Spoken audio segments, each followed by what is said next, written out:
Hello students, last period में हमने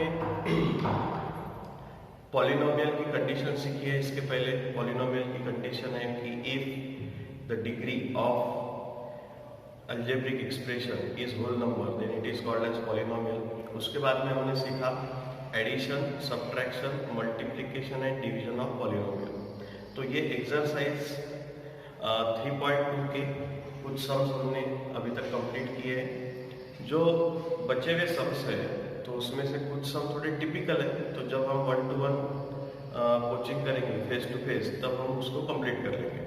तो अभी हम स्टार्ट करने वाले हैं 3.1 एक्सरसाइज 3.1। 3.1 एक्सरसाइज में मैंने आपको व्हाट्सएप पे ऑलरेडी क्वेश्चन नंबर 4, 5, 6, 7 इसकी इमेज भेजी थी। ऐसा लगता है कि सबने वो लिख लिया होगा। बहुत ही ज़्यादा इजी एक्सरसाइज है। तो अभी हम स्टार्ट करते हैं। पहला बेसिक कंसेप्ट है degree of polynomial in one variable. Degree यानी क्या? तो डिग्री का मतलब है कि मैं कितना भी बड़ा पॉलिनोमियल लिखूं, वो पॉलिनोमियल में जो टर्म की वेरिएबल की हाईएस्ट डिग्री होगी that will be the degree of that polynomial. तो जैसा अगर हमने लिखा 2x एक टर्म है और यहाँ पे इसकी डिग्री कुछ नहीं लिखी है, मतलब 1 है, तो ये पॉलिनोमियल की डिग्री हो गई 1। उसके बाद में हमने सेकंड एग्जांपल लिया 2x³ plus 7x raise to power 4 plus 5x raise to power 7। अब ये एक पॉलिनोमियल है। ये पॉलिनोमियल में पहले टर्म की डिग्री 3 है, दूसरे टर्म की डिग्री 4 है और तीसरे टर्म की डिग्री 7 है। तो आप आसानी से पहचान सकते हैं कि 3, 4 और 7 इसमें से हाईएस्ट नंबर या ग्रेटेस्ट नंबर कौन सा है? तो 7 है। तो इसका मतलब है कि ये जो पॉलिनोमियल है इसकी डिग्री हो गई 7। So degree of polynomial means nothing but highest degree of variable in that polynomial. वो पॉलिनोमियल में जो डिग्री हाईएस्ट होगी उसी को ये बोलते हैं degree of that polynomial. Okay, तो इसमें कांस्टेंट टर्म अगर है तो कांस्टेंट टर्म की डिग्री क्या कहते हैं? जैसा मैंने लिखा 2x² प्लस 5, तो 5 के साथ वेरिएबल नहीं है, एक्चुअली वेरिएबल है विथ डिग्री 0। तो अगर टर्म कांस्टेंट है तो constant term x raise to power 0, इसका आंसर आएगा आपका 1, और x रेज़ टू पावर 0 यानी 1 into 5 यानी 5। तो अगर टर्म कांस्टेंट है तो वो कांस्टेंट टर्म की डिग्री रहती है 0।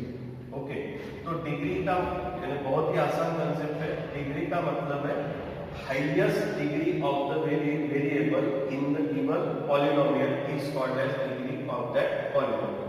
ठीक है, पॉलिनोमियल में 10 टर्म है, आपको सिर्फ देखना है कि वो 10 टर्म में से सबसे हाईएस्ट डिग्री कौन सी है। तो जो भी हाईएस्ट डिग्री होगी वो पॉलिनोमियल की डिग्री बोली जाएगी। तो यहाँ पे अगर ये पॉलिनोमियल की डिग्री कितनी है? 7 है। ये पॉलिनोमियल में डिग्री कितनी है? तो इसकी डिग्री कितनी है? 2। बहुत ही आसान सा एक कंसेप्ट है।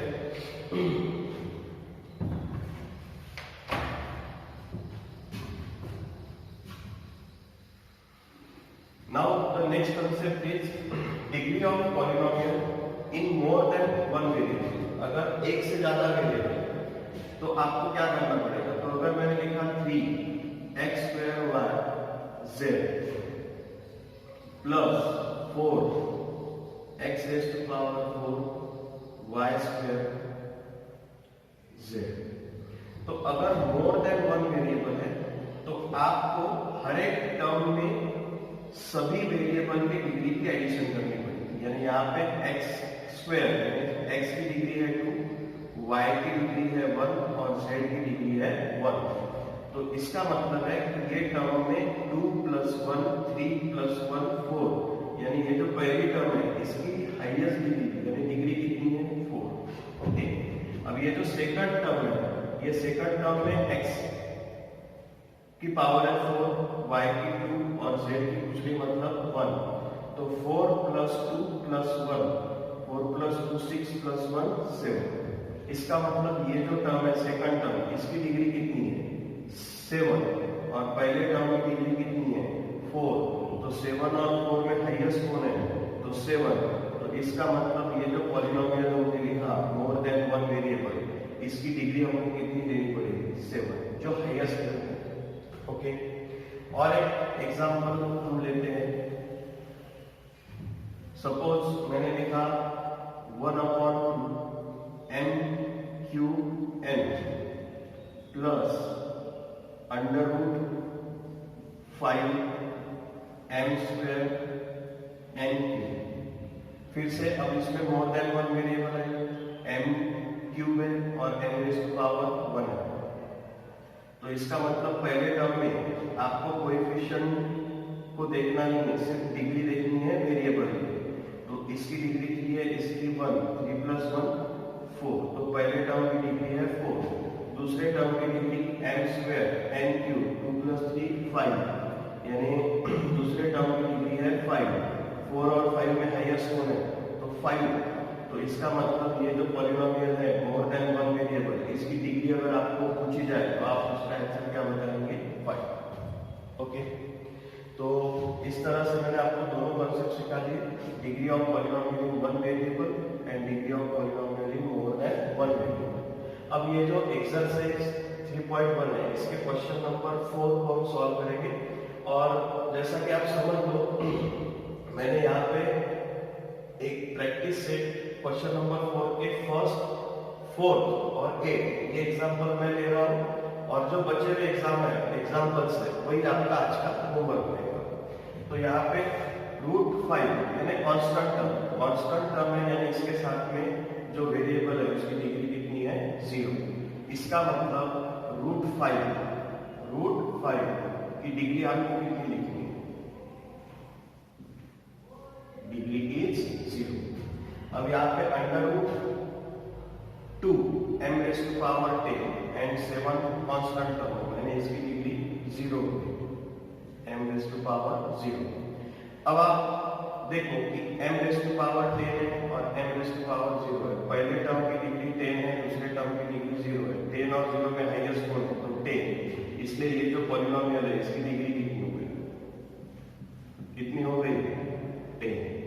ओके, अब ये जो थर्ड एग्जांपल है इसमें मोर देन वन वेरिएबल है, अभी हमने सब सीख लिया है। अब इसमें देखो आप पहले टर्म की डिग्री 3 + 7 यानी 10, दूसरे टर्म की डिग्री 5 + 1 यानी 6, तीसरे टर्म की डिग्री 1 + 1 यानी 2। 10, 6 और 2, इसमें हाईएस्ट कौन है तो 10। इसका मतलब ये जो थर्ड पॉलिनोमियल इसमें लिखा है मैंने, इसमें इसकी डिग्री कितनी होगी, इसकी डिग्री कितनी हो गई 10। Got it. तो ये 3 सम मैंने आपको सॉल्व करके दिखाया है, बहुत ही ज्यादा इजी टॉपिक है। बचे हुए सम्स की डिग्री जैसा मैंने अभी लिखी वैसे आपको बचे हुए सम्स को कंप्लीट करना। ओके, नाउ क्वेश्चन नंबर 5 की तरफ हम बढ़ते हैं। Classify linear, quadratic, cubic polynomials. ये उससे भी ज्यादा इजी टॉपिक है।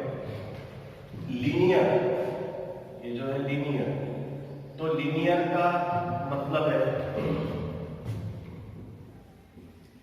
लीनियर का मतलब है कि अगर पॉलिनोमियल की डिग्री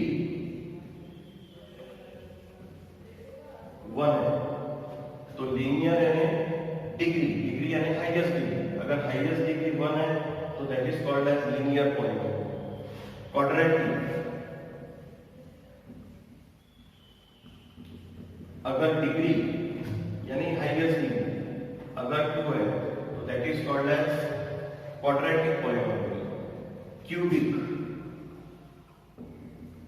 अगर डिग्री यानी highest degree of the polynomial is 3 then it is called as cubic polynomial. अब इसमें पहला एग्जांपल जो है, इसमें 2x² x और यहाँ पे कुछ नहीं है x⁻⁴। तो इसमें डिग्री कितनी है 2, 1 और 0। तो इसमें से हाईएस्ट कौन है 2, यानी ये पॉलिनोमियल की डिग्री कितनी हो गई 2। और डिग्री अगर हाईएस्ट डिग्री 2 है तो उसको हम क्या लिखेंगे, उसको हम लिखेंगे quadratic. So this is a quadratic polynomial because the highest degree is 2। तो अगर हाईएस्ट डिग्री 2 है तो उसको आप लिख सकते हैं क्वाड्रेटिक पॉलिनोमियल।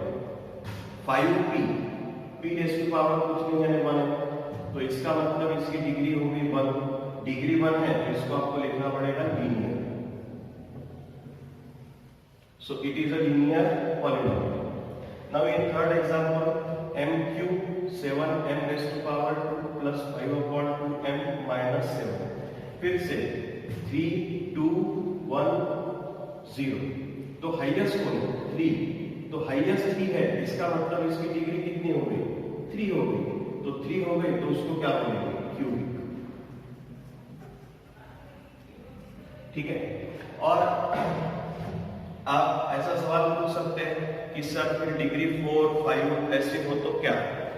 तो नाम जो है वो 3 को ही दिया गया है, यानी अगर डिग्री 1 है तो लीनियर, डिग्री 2 है तो क्वाड्रेटिक, डिग्री 3 है तो उसको बोलते हैं क्यूबिक। उसके बाद में अगर डिग्री 4 5 6 ऐसे कुछ है तो उनको ऐसा कोई स्पेशल नाम नहीं है, उनको सिर्फ बोला जाता है पॉलिनोमियल्स। ओके, तो नाम सिर्फ 3 ही को दिया है। अगर हाईएस्ट डिग्री 1 है तो लीनियर पॉलिनोमियल आप बोल सकते हैं, हाईएस्ट डिग्री 2 है तो आप उसको क्वाड्रेटिक पॉलिनोमियल बोल सकते हैं, हाईएस्ट डिग्री अगर 3 है तो उसको आप क्यूबिक पॉलिनोमियल बोल सकते हैं। उसके बाद में हाईएस्ट डिग्री 4 है तो पॉलिनोमियल ही बोलना पड़ेगा, हाईएस्ट डिग्री 5 है तो भी उसको पॉलिनोमियल ही बोलना। ओके, अब हम आते हैं क्वेश्चन नंबर 6 की तरफ। अब ये क्वेश्चन नंबर 5 में से भी